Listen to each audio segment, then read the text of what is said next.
السلام علیکم ورحمۃ اللہ وبرکاتہ۔ دوستو عزیزان گرامی، توحید کی اقسام بیان کرنے کے لیے آپ لوگوں کی خدمت میں حاضر ہوں۔ توحید کی 3 اقسام بیان کی جاتی ہیں۔ نمبر 1 ہے الوہیت۔ الوہیت مطلب معبودیت۔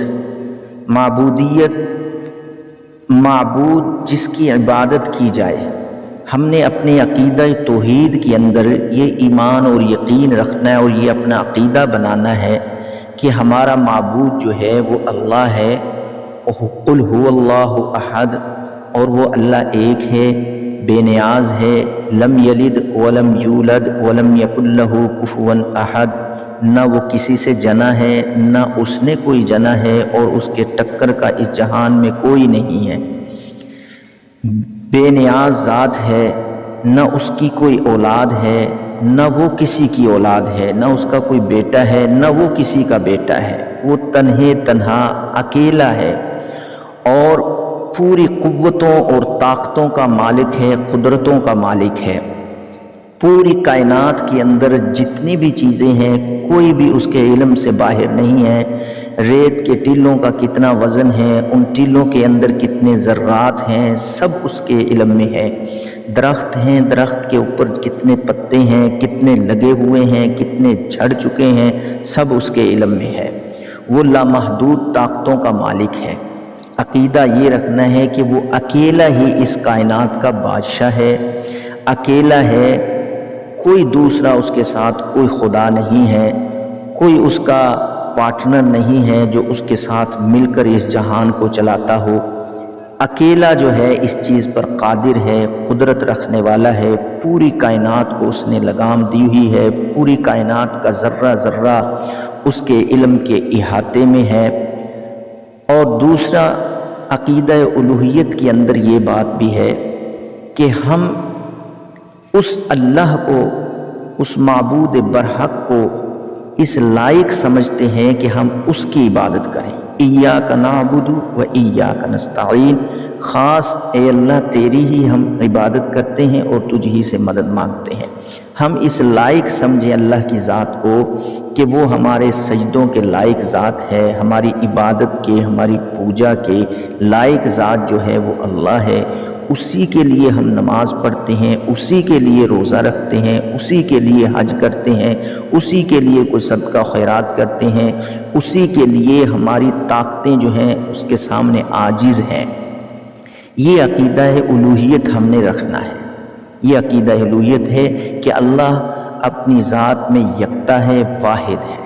اسی کو اللہ نے قرآن میں بھی اجاگر فرمایا ہے کہ وَإِلَٰهُكُمْ إِلَٰهٌ وَاحِدٌ لا الہ الا هو الرحمن الرحیم، کہ ہمارا اور تمہارا الہ جو ہے، معبود جو ہے وہ ایک ہے اور اللہ کہ اس کے علاوہ کوئی معبود نہیں، وہ رحمان الرحیم۔ وَإِلَٰهُكُمْ إِلَٰهٌ وَاحِدٌ، تمہارا اور ہمارا الہ ایک ہے۔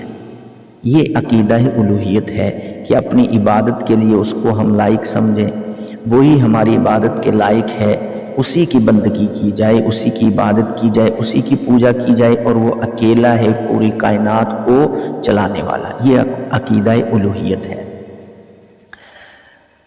اور صرف نبی کریم صلی اللہ علیہ وسلم ہی کی امت کے لیے یہ عقیدہ نہیں تھا، بلکہ اللہ نے قرآن میں ارشاد فرمایا ہے کہ وَمَا أَرْسَلْنَا مِن قَبْلِكَ مِن رَّسُولٍ إِلَّا نُوحِي إِلَيْهِ أَنَّهُ لَا إِلَٰهَ إِلَّا أَنَا فَاعْبُدُونِ، کہ جو ہم نے آپ سے پہلے پیغمبر بھی بھیجے تھے ان کی طرف بھی یہی وحی کی گئی تھی کہ تمہارا الہ جو ہے ایک ہے۔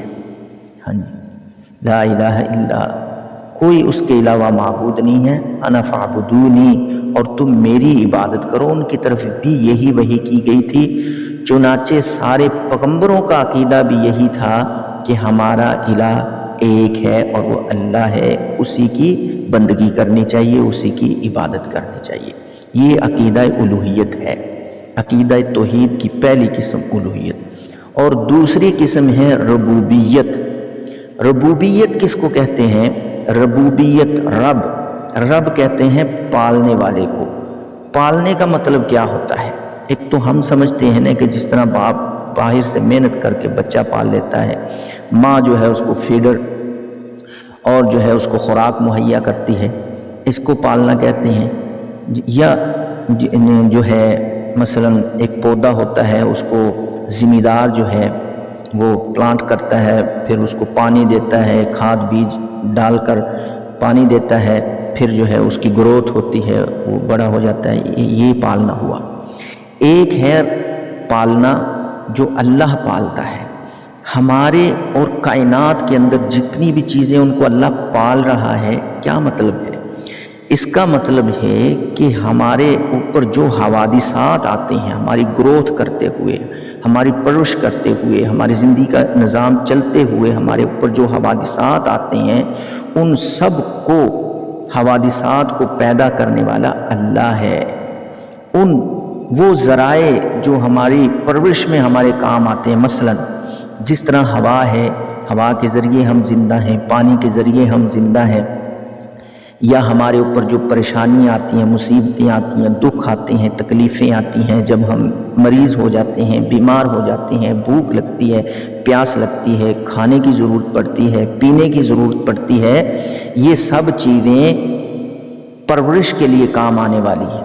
صحت اور بیماری بھی، صحت اور بیماری ٹھیک ہے، اس نظام کے چلانے میں کارآمد ہے۔ دکھ تکلیفیں، پریشانیاں، مصیبتیں، خوشیاں بھی، غمیاں بھی، سب یہ ایک رب کا کام ہوتا ہے جو ان تمام چیزوں کو مہیا کرتا ہے۔ ٹھیک ہے، اب قرآن مجید کے اندر ہم دیکھتے ہیں کہ ہمیں کون رزق دے رہا ہے، زندگی کون دے رہا ہے، موت کون دے رہا ہے، بیماری کون دے رہا ہے۔ اب قرآن مجید کے اندر دیکھتے ہیں، کیونکہ جو زندگی، موت، جو بھی حوادثات ہمارے سامنے درپیش ہوتے ہیں، کلی طور پر یا جزئی طور پر، ان کے کلیات ہیں، جزیات ہیں، سب کس کے ہاتھ میں ہے، کس کے قبضہ قدرت میں ہے۔ اب قرآن مجید کو ہم دیکھتے ہیں کہ ہمارا رب کون ہے۔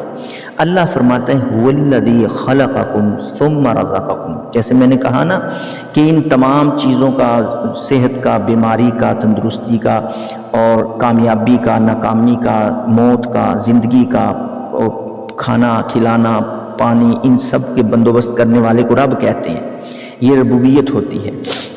تو اب یہ ساری چیزیں کون کرتا ہے؟ اللہ کہتا ہے اللہ الذی خلقکم ثم رزقکم ثم یمیتکم ثم یحییکم۔ ٹھیک ہے جی، ثم الیہ ترجعون۔ ہاں جی، هل من شرکاء، فرمایا کہ اللہ ہے جس نے تم کو بنایا، اللہ الذی خلقکم، اللہ ہے جس نے تم کو بنایا، ثم رزقکم، پھر وہ تمہیں رزق بھی دیتا ہے، ثم یمیتکم، پھر موت بھی اسی کی طرف سے آتی ہے۔ ہاں جی، موت بھی اسی کی طرف سے، زندگی بھی اسی کی طرف سے۔ اور جب بیمار ہوتے ہیں وَإِذَا مَرِضْتُ فَهُوَ يَشْفِينِ، وہی شفا دیتا ہے۔ یہ گولیوں اور ڈاکٹروں پر تو گولی دے سکتے ہیں، دوائی دے سکتے ہیں، لیکن شفا نہیں دے سکتے، یہ یاد رکھنا، شفا اللہ کے ہاتھ میں ہے۔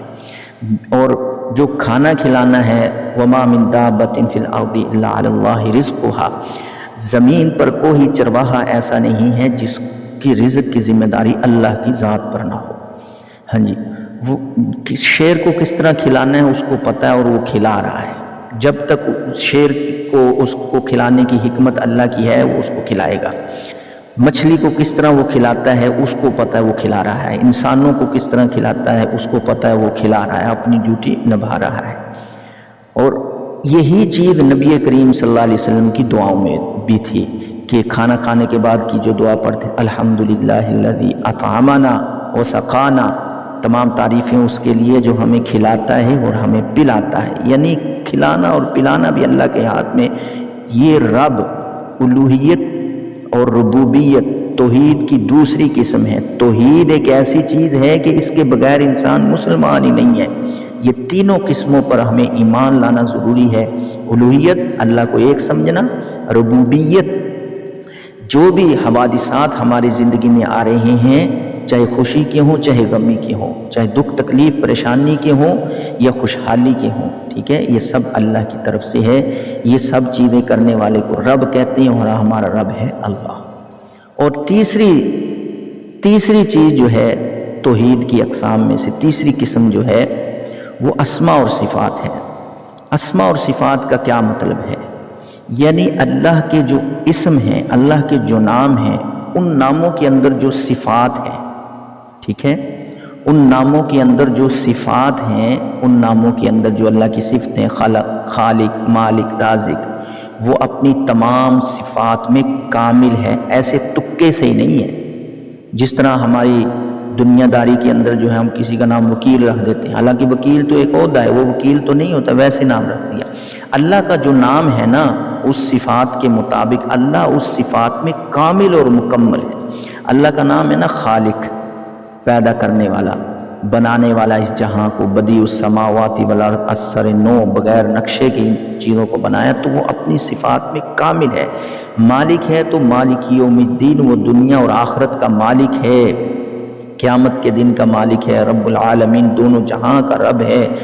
تو اپنی صفات کے اندر جو اللہ کے صفاتی نام ہے نا، خالق، مالک، ان میں وہ کامل اور مکمل ہے، تکے سے نام نہیں ہے اللہ کے، جو اللہ کے ناموں میں صفاتیں اللہ کی ہیں، تو اللہ ان صفاتوں میں کامل ہے۔